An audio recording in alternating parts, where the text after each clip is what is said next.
Well, good afternoon, everybody, and welcome back to RobMotive. There is no better truck than the Toyota Tacoma for this, or these, really. You know, there's a lot of new entrants, or old new entrants out there, I guess. I mean, we have the Ford Maverick, the Nissan Frontier, which, by the way, everybody was just going nuts for. When it was first announced, you saw the pictures and all that stuff. I don't think it's really doing that well. And of course, the Colorado and some other things that are out there. And of course, others that are coming.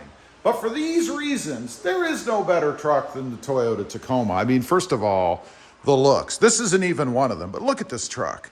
It's gorgeous. There is no better looking truck, mid-size truck. I'd say any truck out there than the Toyota Tacoma. But let's go ahead and start off. Number one, reliability. We all know about reliability, but I've got to say, if I'm being honest, I don't care. You know, I trade my trucks off often, so within the 3-year warranty period, anything that goes wrong, I'm going to be able to have fixed. Now, and I'm not going to pay for it, but if you're someone who keeps your truck for years and years, then obviously reliability matters. I mean, you need that truck to last. You don't want to be spending tons of money after the warranty's up, having it live at the shop. The Toyota Tacoma is awesome when it comes to reliability. I'm sure one of the biggest reasons that people buy it anyway, even if you're like me and you don't keep it all that long. Number two, fuel economy. We've got to talk about fuel economy. This isn't one of the best reasons to buy it. The Toyota Tacoma does not get the best fuel economy out there. But honestly, if you're buying a big, bulky, big these days because they are, heavy truck, why are you complaining about fuel economy? You know, I get a lot of comments on the channel about that. People talk about how horrible their fuel economy is. And I love the comments that talk about mods. People have put bigger wheels and tires and lifted it and then complain about fuel economy. First of all, are you taking into account what those bigger tires have done to the calculation on your system? Because it's not accurate anymore. Unless you have that recalibrated, and I don't even know how you go about doing that, it's not accurate. You have to calculate it by hand. So when you look at your screen after you put those bigger, heavier tires on, really it's not the weight, it's the diameter and what that does to the calculation. You can't go by that. So you can't complain unless you're calculating by hand. Next up, resale. Heck yeah. I mean, right now in the market that we're in, which I think we're coming to an end, by the way, there is no better truck out there. I mean, when you can take a Toyota Tacoma that's a couple, 3 years old, or maybe even older in, and trade it off and get almost, sometimes more, what you paid for it. I've heard a lot of stories out there, people doing that. They've actually gotten more money for the truck than they paid for it used. And of course, that's because of the market. When there's no supply, obviously what already exists is going to be worth more money, right?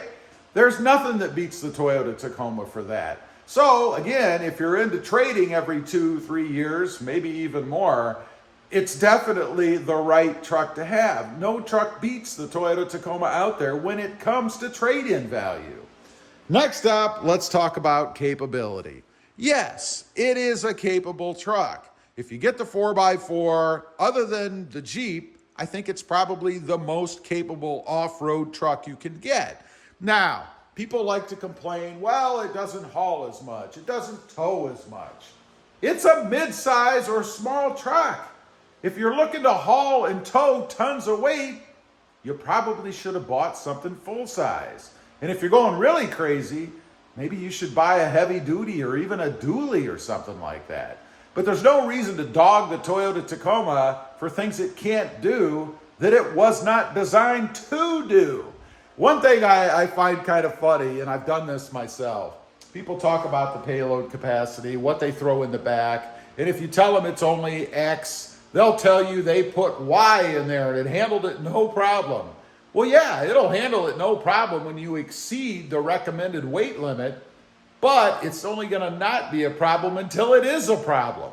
There's a reason they rate them that way, and you can bet there's some gray area in there. I mean, they're not going to tell you the absolute minimum break point because they know people are going to, because we're people, we're going to put more in than they tell us we can put in anyway.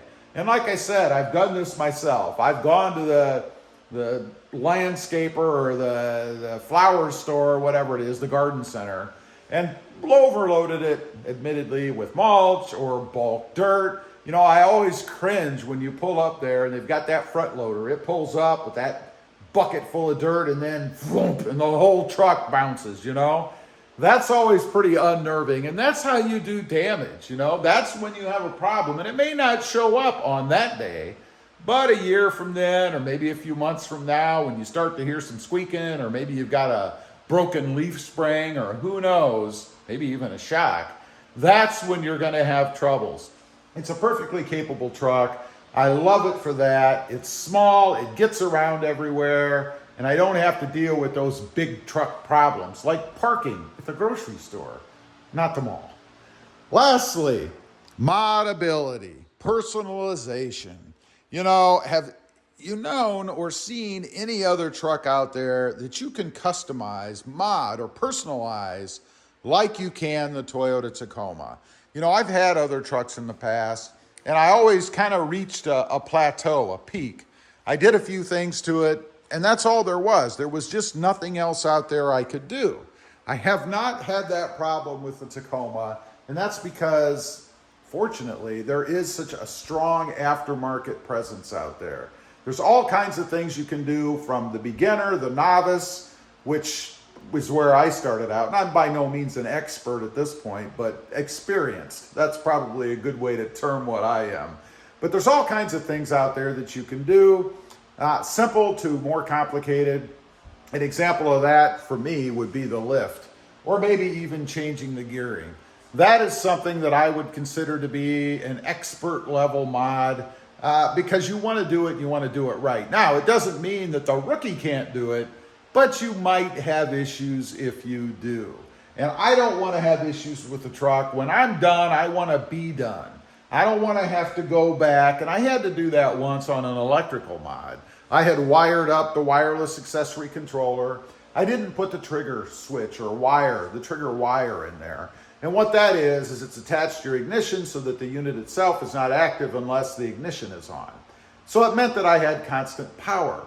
Well, after about a month or two or whatever it was, I went to turn my truck on, and click, click, click, click, because it had run the battery down.